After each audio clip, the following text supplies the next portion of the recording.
Yo, what is good, everybody? It's your boy Golden Falls, Golden, what if, whatever you want to call me, and I am back with part 3 of What If Deku was the shield hero. Like I said in the last part, if we got 200 likes, I would do another part, so here I am making another one. And it's the same thing for this part, right? Part 3 of this series can continue forever if you guys really wanted to, as long as we hit 200 likes every time on the episodes. As long as we hit 200 likes, we're good. We'll keep on trucking. Obviously, until I either run out of literal ideas to add to this, or like I feel like, oh, okay, there's no reason for me to continue, or we just stop hitting 200 likes. So this is part 3, and I'd love for this series to continue because it's like kind of like an off-brandish type of like anime what if, because it's like so different compared to like anything else I've ever done on this channel, especially because it's super unique. It's a mix of a ton of of different animes, right? You have My Hero, you have Rising Shield Hero, you have, and then obviously I can't spoil, but we're adding another anime edition into this as well. But yeah, so the storyline is completely different. The world of My Hero Academia is just flipped on its head. So yeah, I mean, if y'all keep enjoying it, make sure to keep liking the video and just blow it up as much as possible, and I'll continue it.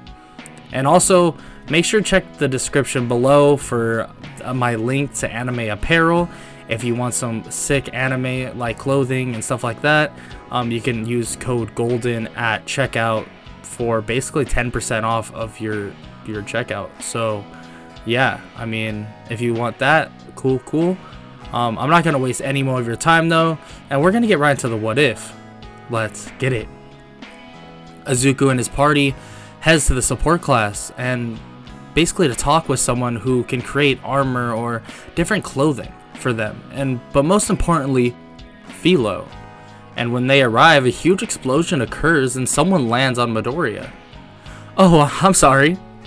The girl on top of him apologizes for the explosion. Raphtalia and Philo get mad and tell her to get off of him. She does so, and Izuku basically begins to explain the situation. Look, so we have about 1 week before the next wave, and Philo really needs an outfit that can expand with her true form. Philo shows the girl by the name of Mei Hatsume her true form, and Mei begins to get excited. Mei tells them to enter and says that she can make them all new armor and clothing in a week, in the next week, if that means basically she gets to help with the waves. Wow, yeah, thank you, I appreciate that. Mei tells them that it's no problem and that she'll have it done, or should have it done in a couple days, so to come back then and she can just adjust whatever needs to be done before the wave. They thank her and proceed to leave. They train for the next 3 days, trying to level up their party and honestly really catch Mirio and Shinso up to level with the rest of them. After the training session, they approach Mei Hatsume for the armor, or well, clothing, and she provides them all with upgrades to their suits, and explaining that she assumed that the better the armor was, meant for better upgrade stats for them. Izuku tells her that she went up and beyond anything he could have asked for. You know, I would like for you to join my party if you're interested. Mei tells him no thanks, and that she just wants to stay here and help everyone with gear the best she possibly can. Midoriya decides to unlock her leveling system in hopes that it would basically allow her to do her job at least even a little bit better. They all try on their outfits, and Philo's outfit actually stretches and bends to whatever form she takes.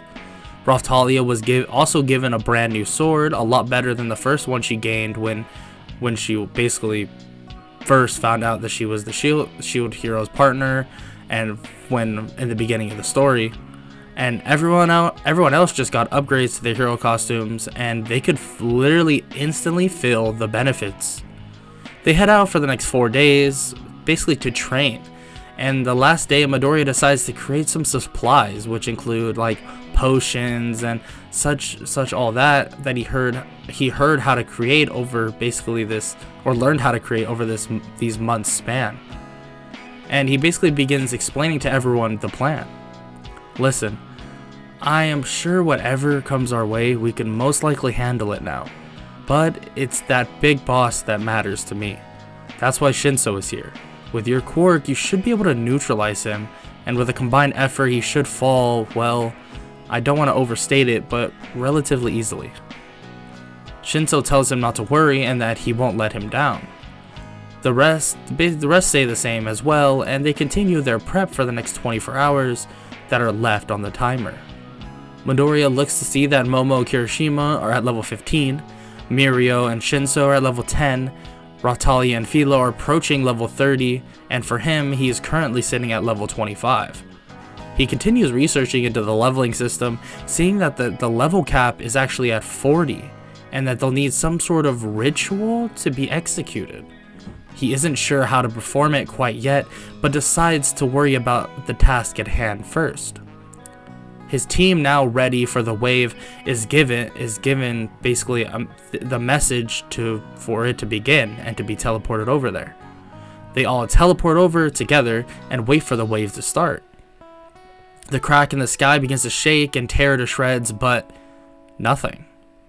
They all wait for the monsters to pour out, but for some reason nothing does. Until two people emerge from the crack in the sky. One who they knew very well and fought the last time, but the other is unknown to them. A female with pink hair, blue eyes, and a wide smile, and one sharp tooth sticking out, emerges from the crack as well. The man, other known as Overhaul, begins to laugh, saying that this world will now fall at the hands of himself and Lady Malim. She begins to laugh in a way that it made her seem like a child who was forcing out a laugh to be funny. She began to speak and say that she was promised to fight strong fighters and she hopes that they can fulfill that request. She charges at them, but Midoriya decides to jump in front of his team, blocking her strike. When she lands the blow, he can tell that this isn't even her full strength. She's either holding back her own strength or that coming through the portal somehow limited her power. Overhaul charged in as well, but as he does this, Shinso speaks to him. You know, it's kind of pathetic having someone else fight for you. Pathetic? No, I am here to...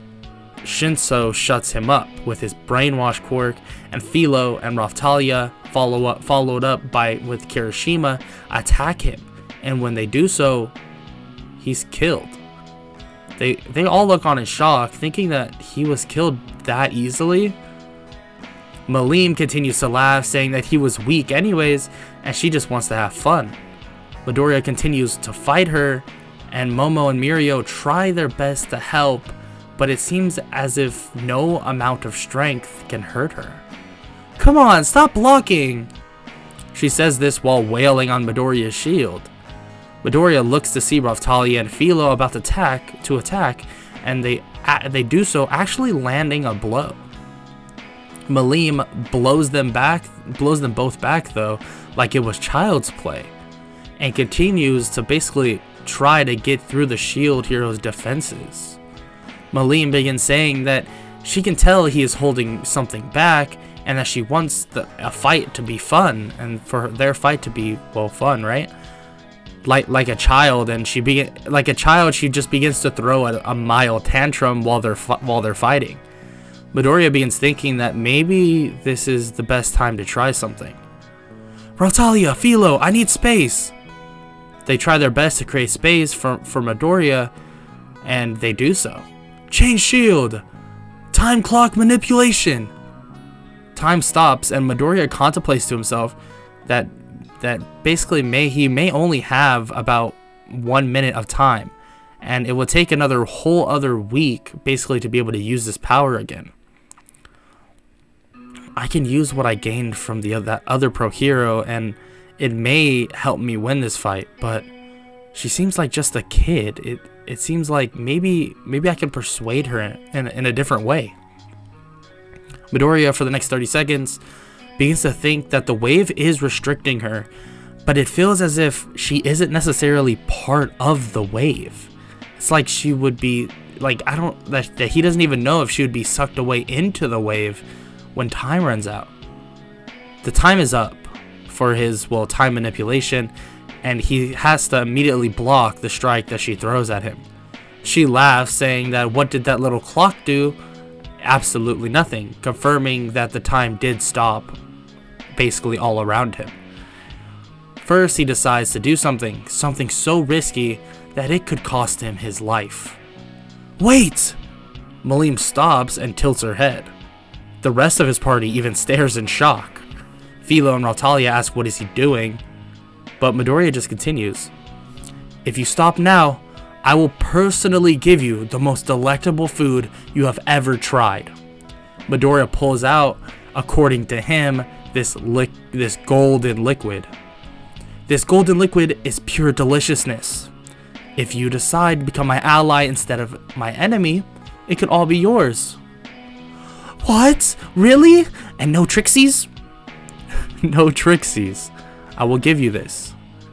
His party practically passes out, realizing that he just offered her honey. She runs over, eating some of the honey, and agrees to be his bestie. Sounds good to me. And let me know if you want any more food. I mean, as your bestie, I will do my best to give you, well, the best I got. Her eyes grow wide and she hugs him, saying that he is the best bestie. The time runs out on the wave, and as Midoriya thought, she wasn't pulled back in. But when the crack did close, her power began to be even more limited than before. Mirio approaches her with a smile, saying, "Welcome to the team then." She celebrates, asking, can she really be a part of his party? Midoriya tells her that as long as she keeps her word, he sees no problems. She pinky promises him and gets added to the party, seeing that even her at this level is on par with Philo and Raphtalia. Malim begins celebrating, saying how happy she is that she's now part of the party, even though she doesn't really know, well, what that means. They all laugh and head back to UA, and when they arrive, nothing actually happened. No monsters actually came out of the portal where UA was. They ask Malim about it, and she says, "Oh, those monsters? Yeah, I may have gotten excited and destroyed them all." They all look at her in shock, and she begins apologizing and say that she won't do it again, but Midoriya responds, "No, it's fine, Malim. You did great." She celebrates, and Aizawa approaches them. "So, nothing even happened here. I assume you know why, kid." Aizawa looks behind him to see a new girl, a part of their group, that is acting like a child. "Well, I kinda do, Aizawa, and she's kinda the reason why." Malim introduces herself, saying that she is the bestie of who they call the shield hero, and that she swore her allegiance to them. Aizawa smiles slightly, saying that Midoriya is just full of surprises. "Come, Midoriya, we need to speak." Midoriya follows him and tells the group to go, relax and take Malim into the dorm with Raphtalia for now until he can find a place for her of her own. "That girl, she was the main threat of the wave, huh?" "Yeah, and now we are besties, I think. Honestly, I kind of bribed her with food. Well, more specifically, honey." "Honestly, kid, I'm not surprised at this point." They walk to Nezu's office, and they begin speaking about the waves, and Midoriya explains why there wasn't exactly an invasion over here at all. "Yes, I see. Well, we have another problem, though. It seems as if some of the students, are angry, saying that the waves must be over because nothing happened." Aizawa then begins to smile. "I think I just came up with an idea to show them that the waves aren't over, and it involves Problem Child's bestie." "Oh? Go on." Midoriya explains that Malim is sorta, from the wave, and she loves to fight. So making her fight everyone, isn't the worst idea. Aizawa asks if she is limited in power, and Midoriya says yes, but even though that she's the same level as Philo and Raphtalia, she's far stronger than both of them. And frankly, stronger than all the students combined. Aizawa nods, saying that he will give them 3 days of rest, and he knows what the class activity will be for when they come back. Midoriya, before he leaves, asks about getting Malim a dorm room, and Nezu tells him that he will basically get right on that, but it may take a little bit. Midoriya tells Nezu it's fine and heads to the dorms. When he arrives, he hears screaming. What? A couple more extras to add on to that quirkless loser's party? What a shitty hero he is. He doesn't deserve to be the shield hero. Malim, currently in Raphtalia's room, hears what Bakugo is saying to Shinso and the rest of Midoriya's party and comes out of the room, pissed. Don't you dare talk about my bestie like that. Midoriya walks in to see Malim about to punch Bakugo, but right before she could, he calls out to her saying that he has more food. Her mood goes from absolutely pissed to super happy, running over to Midoriya.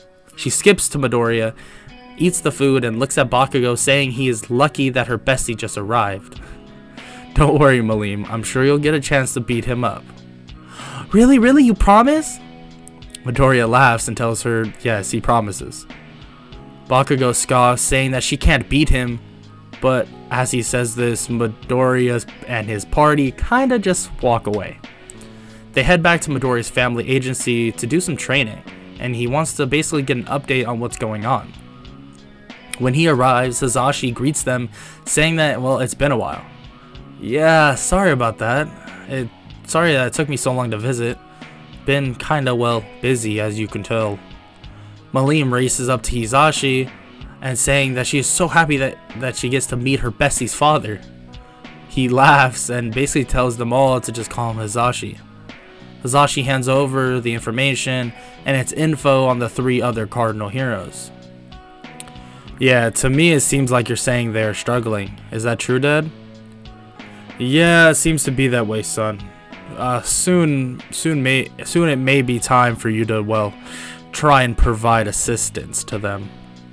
Midoriya nods and tells him that sharing knowledge of what everyone knows so far is probably the best course of action. Yeah, but be careful, because in America it seems like, well, they don't like you very much. Midoriya looks through the papers to see signs that say the shield hero is the devil, or that the devil is the shield hero. Midoriya shakes his head and says that it's fine, and all he cares about is the safety of everyone, even if they do see him as, well, the devil. Also, I had some other things you asked for, both materials and the training ground. Wow, perfect. Thanks, Dad. Yeah, no problem.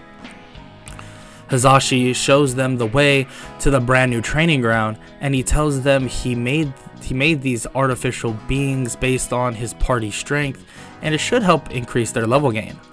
Hisashi also shows items that he picked up for Midoriya to absorb into his shield. He does so, and he unlocks various new shields that he can use. Quick, breaking the fourth wall really fast. Comment down below any special shields you want to see. That's kind of why I put that line in there.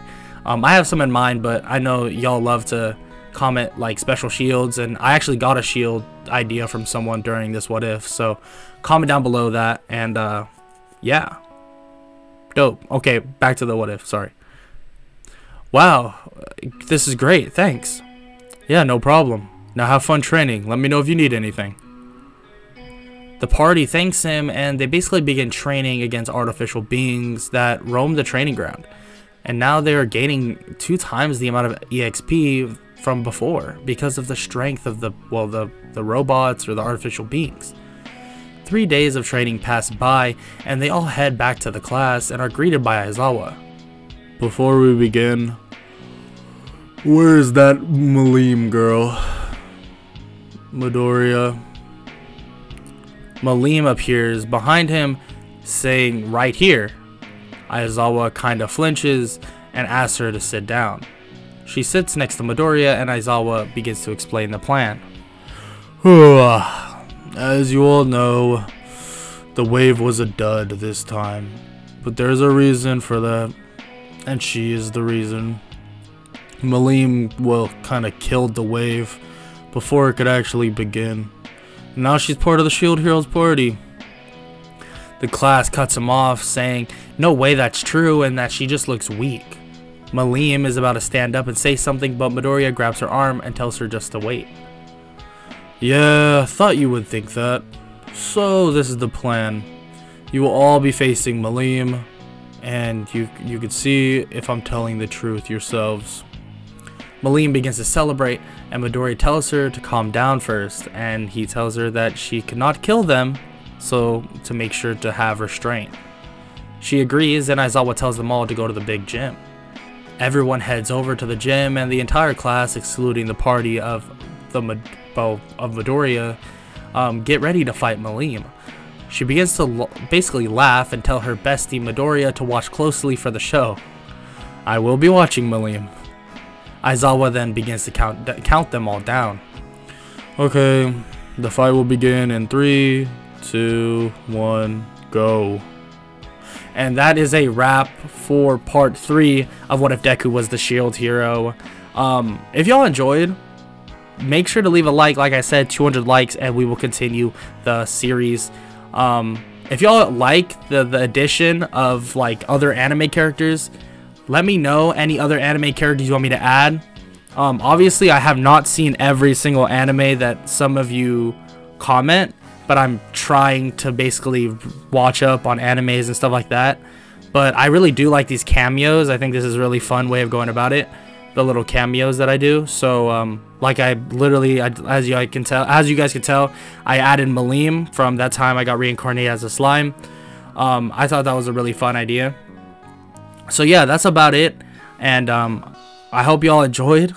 Like I said, please leave a like and subscribe, and I hope all y'all have an amazing day. Later.